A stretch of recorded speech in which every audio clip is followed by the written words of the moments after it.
Olá, bom dia. Pode chegar, seja muito bem-vindo. Nós estamos ao vivo, agora são 8 horas e 31 minutos pelo horário de Brasília. Vamos juntos começar esse primeiro dia de novembro bem informados. A partir de agora, você confere as notícias do Brasil e do mundo dessa terça-feira. Vamos aos destaques. STF forma maioria e confirma a determinação de Alexandre de Moraes para que polícias desbloqueiem rodovias. Segundo a Polícia Rodoviária Federal, cerca de 270 trechos de rodovias federais estão bloqueados pelos caminhoneiros. Na Índia, 9 pessoas foram presas após o desabamento da ponte, que levou à morte de quase 140 vítimas.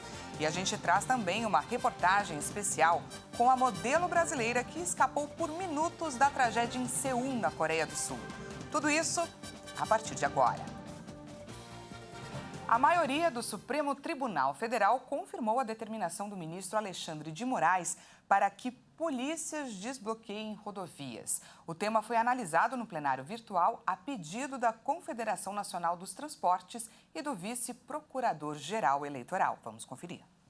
Caminhoneiros ocuparam trechos de rodovias em estados do país nesta segunda-feira. O caso foi analisado no plenário virtual da Corte e contou com o apoio dos ministros Luiz Roberto Barroso, Edson Fachin, Gilmar Mendes e as ministras Carmen Lúcia e Rosa Weber.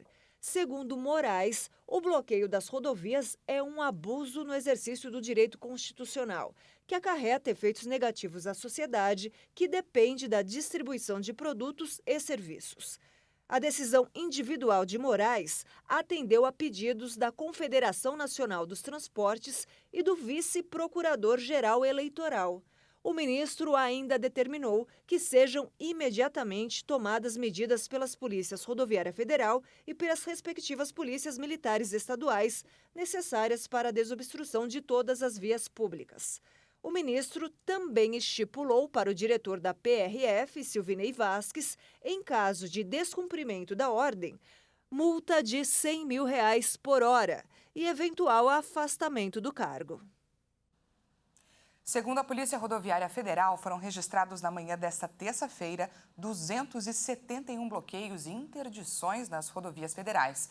Os caminhoneiros fecharam os acessos em protestos contra os resultados das urnas nas eleições deste domingo. A PRF informou que negocia com os manifestantes.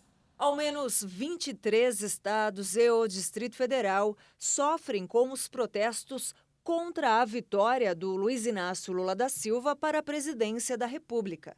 Os bloqueios se iniciaram horas após o anúncio da vitória do petista neste domingo.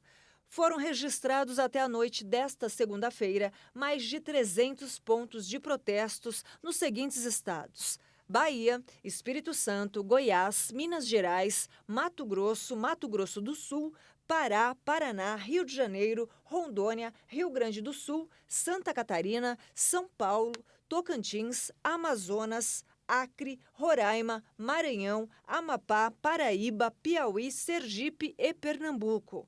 No Distrito Federal, manifestantes interditaram o trecho da BR-251. A maior parte dos bloqueios era total, sem liberação para qualquer veículo. Em alguns locais, era permitida a passagem somente de veículos como ambulância e carros de passeio.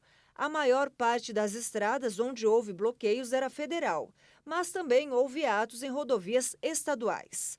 As interdições acontecem principalmente nos estados do Sul e do Centro-Oeste do país. O Ministério Público Federal entrou com ação civil pública na Justiça Federal em Campo Grande, com pedido de liminar requerendo a imediata atuação da Polícia Rodoviária Federal para a liberação das rodovias federais do Mato Grosso do Sul que estão bloqueadas. E olha só, parte da esplanada dos ministérios foi isolada desde a tarde desta segunda-feira como medida de segurança. Até o momento, o fechamento está concentrado na Praça dos Três Poderes e ainda não há previsão de liberação do local. De acordo com a Secretaria de Segurança Pública do Distrito Federal, a decisão de fechar parte da esplanada foi tomada após avaliação da equipe técnica por questões preventivas de segurança.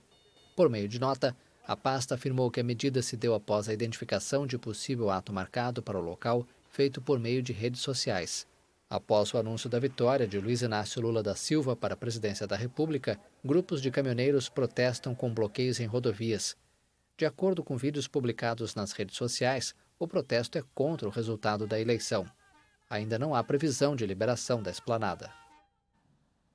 Em sua primeira manifestação pública após o segundo turno das eleições para a presidência, a primeira-dama Michele Bolsonaro publicou um trecho bíblico em suas redes sociais. Salmo 117. Louvai ao Senhor todas as nações, louvai-o todos os povos, porque a sua benignidade é grande para conosco e a verdade do Senhor dura para sempre. Louvai ao Senhor, fecha aspas. Há muita expectativa para que o posicionamento oficial do presidente Jair Bolsonaro aconteça nesta terça-feira.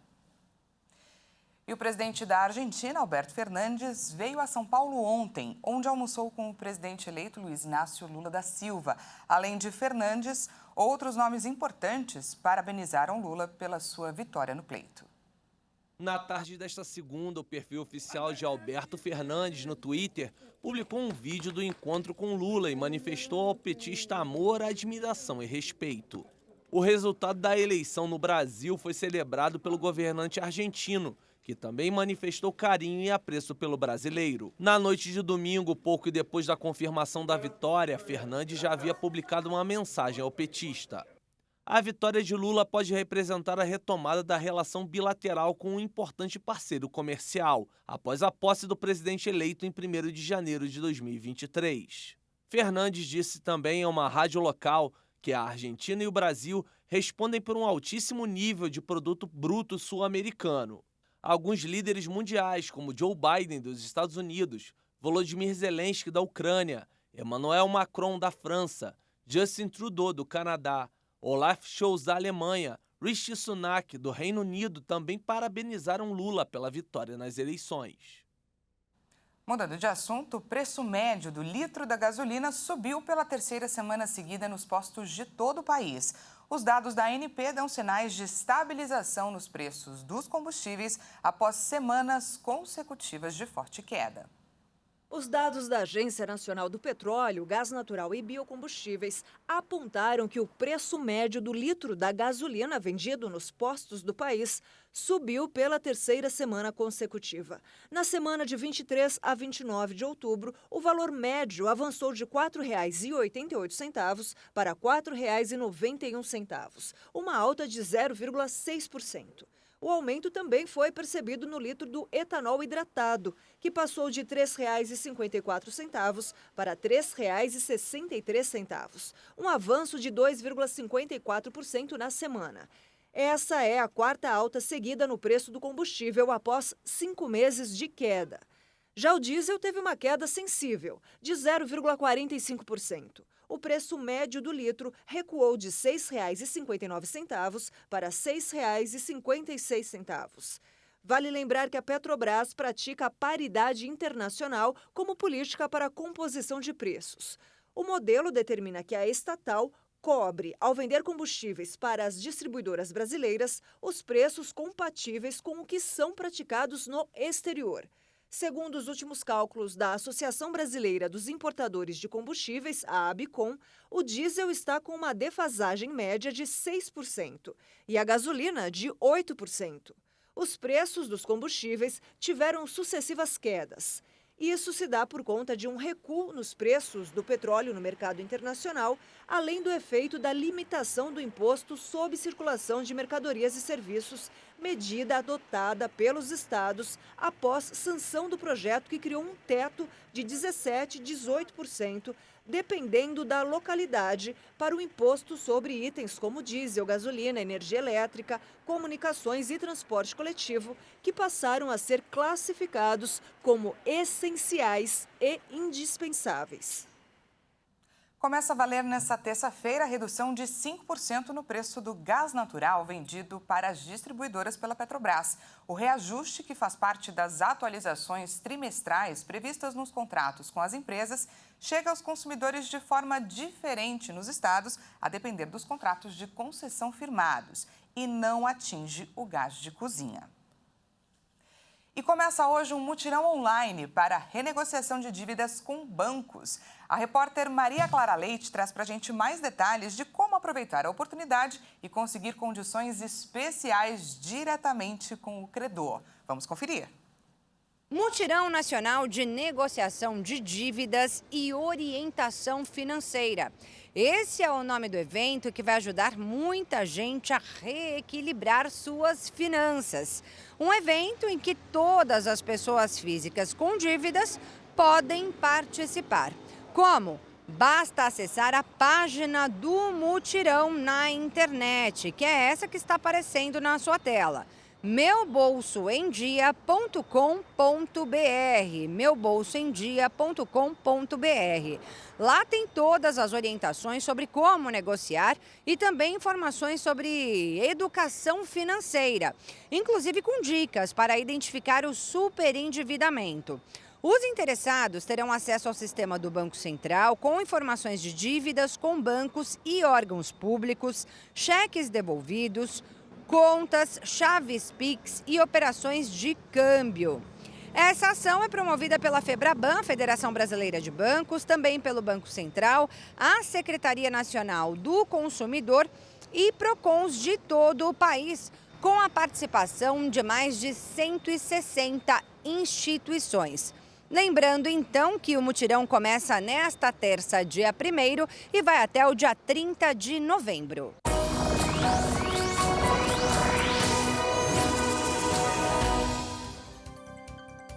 O mês de novembro chegou e trouxe com ele chuva e um friozinho atípico para essa época do ano. Diversas cidades registraram uma queda repentina das temperaturas de ontem para hoje e a maior parte do país sofre com os temporais. De acordo com o Instituto Nacional de Meteorologia, por enquanto, nenhum registro de neve que estava previsto para o início deste mês foi confirmado no sul do Brasil. A gente confere agora, então, como ficará o tempo nessa terça-feira em algumas cidades. A gente começa falando da famosa Urupema, que está entre as cidades mais frias do país. A cidade chegou a registrar nessa terça-feira 1 grau negativo e a máxima por lá hoje não deve passar dos 7 graus. Em Brasília, as temperaturas continuam amenas por enquanto, mas as chuvas devem seguir volumosas. A máxima prevista para a cidade é de 25 graus. Já aqui em São Paulo, o tempo voltou a mudar. Vamos juntos dar uma olhada em como está o céu agora aqui no centro da cidade. Olha só, nossa câmera está bastante molhada porque choveu por aqui.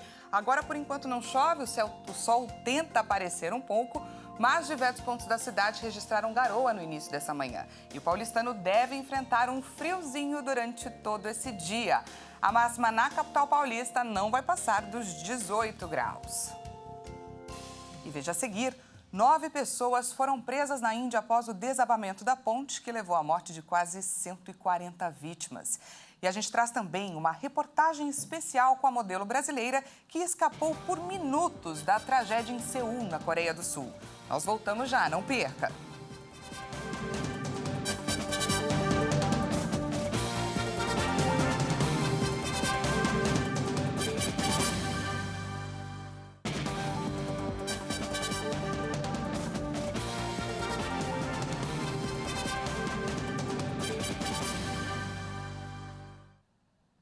Seja bem-vindo mais uma vez. Estamos de volta ao vivo, agora 8 horas e 48 minutos pelo horário de Brasília. Voltamos com destaque internacional. 9 pessoas foram presas após a queda de uma ponte na região de Morbi, na Índia. Quase 140 pessoas morreram na tragédia. De acordo com as autoridades, os suspeitos são todos associados à empresa fabricante de equipamentos elétricos que realizou a manutenção na ponte. Entre os presos estão 2 agentes, 2 balconistas, 2 empresários e 3 agentes de segurança. Os suspeitos estão sendo investigados por homicídio culposo, que não equivale a assassinato. Uma equipe especial de investigação está examinando o local do acidente. A ponte havia passado por serviços de reparos e foi reaberta cerca de uma semana depois. 134 pessoas, incluindo 30 crianças, morreram quando a ponte de 230 metros desabou na noite do último domingo. Haviam cerca de 200 pessoas no local no momento do acidente. Agora a gente fala sobre um outro fato bastante triste que aconteceu neste final de semana, só que em Seul, na Coreia do Sul, onde pelo menos 150 pessoas morreram durante um evento no bairro de Itaewon.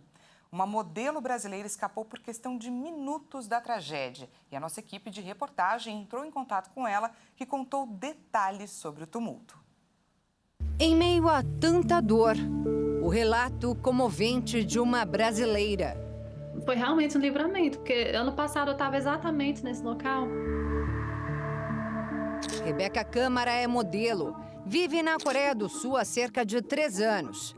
Assim como fez em 2021, no último sábado participou do evento em Seul, que deixou ao menos 150 pessoas mortas em um tumulto ocorrido em um beco íngreme com cerca de 4 metros de largura no bairro de Itaewon, onde cerca de 100 mil jovens festejavam. A polícia analisa imagens de câmeras de segurança para tentar entender como tudo começou. Eu acho que o pessoal lá no topo da ladeira começou a empurrar e eles falavam, vai, empurra, empurra, para sair mesmo do local, e achavam que era uma brincadeira e não tinham noção do que estava acontecendo lá embaixo. Exatamente na rua onde tudo aconteceu está a entrada principal do metrô de Itaewon, por onde Rebeca e as amigas sempre passavam quando iam àquela região muito conhecida pela vida noturna. Só que naquela noite elas estavam atrasadas e resolveram ir de ônibus até o local da festa, achando que seria mais rápido. Não foi exatamente isso que aconteceu, porque elas tiveram de descer pelo menos uns 3 pontos antes, devido à aglomeração do local. E então seguiram a pé até o destino final. Parecia que estava tudo dando errado, só que foi justamente esse atraso que livrou as jovens da tragédia. A ficha foi cair, assim, que se fosse por 20 minutos que a gente não tivesse atrasado e pega o metrô, então a gente teria entrado naquela avenida, e na hora que a gente tivesse entrado, eu tenho certeza que eu e minhas amigas a gente ia decidir sair. Então, nessa saída, acho que foi exatamente o momento que aconteceu tudo. Por fim, as amigas nem passaram pela rua onde o tumulto aconteceu. Fugiram do trágico tumulto, mas não dos traumas. Faz 2 noites que eu não durmo, porque eu fecho o olho, assim, muitos amigos meus que estavam lá, é até difícil de falar, porque a gente fica pensando que poderia ter sido uma de nós. Você fecha o olho, você vê as pessoas e tava todo mundo fantasiado. É muito triste, sabe? Porque as pessoas queriam sair para se divertir. E a maioria das pessoas ali eram na casa dos 20 anos, né? Em todo o país foi decretada uma semana de luto nacional, com eventos e shows cancelados e bandeiras hasteadas a meio mastro. Ainda tomada pela dor de tantas vidas perdidas, Rebeca agradece. Eu fico muito grata mesmo que nada aconteceu. Foi de fato um livramento e só tem a agradecer a Deus de fato. E um museu em Doha, capital do Catar, abriu suas portas para fãs entusiastas do futebol. A exposição, que vai durar 6 meses, proporciona uma jornada pela história do futebol e das Copas do Mundo. Chamada de Exposição Mundial do Futebol, o local apresenta uma grande variedade de itens exclusivos, como camisas usadas por jogadores lendários, incluindo Diego Maradona e Pelé. A raridade é uma bola utilizada na fase de grupos da primeira Copa do Mundo, realizada no Uruguai em 1930. O guia do museu, Ahmad Al-Mullah, disse que os fãs de futebol vão adorar a coleção, descrevendo-a como uma exposição única. Quando eles vierem visitar o museu, ficarão surpresos com os objetos que recebemos e as informações que temos. A exposição é realizada no Museu Olímpico e Esportivo do Catar e ficará em cartaz até abril de 2023. E por falar em Copa do Mundo, faltam 19 dias para o evento. Hoje, no Boletim Esquenta Catar 2022, Leonardo Félix fala de uma mania que tomou conta do planeta, mas que pode pesar e bastante no bolso. Colecionadores e fãs do futebol lutam para completar o álbum de figurinhas do Mundial. Olá pessoal, este é o Esquenta Catar 2022, que traz informações e curiosidades da Copa do Mundo aqui na nossa programação. Você sabia que a chance de completar o álbum do Mundial sem repetir as figurinhas é menor do que ganhar na loteria? Além disso, nunca esteve tão caro colecionar figurinhas durante a Copa. De acordo com o Instituto de Matemática Pura e Aplicada, é necessário desembolsar R$ 576 para completar o álbum. O valor assusta os colecionadores e fãs do esporte. Isso porque a publicação tem 670 figurinhas diferentes. Segundo o economista Sam Dana, a chance de acertar as 6 dezenas da Mega Sena é de 1 em 50 milhões. Já completar o álbum sem tirar nenhuma figurinha repetida beira 0 de probabilidade. É isso aí, faltam 19 dias para a Copa do Mundo Qatar 2022.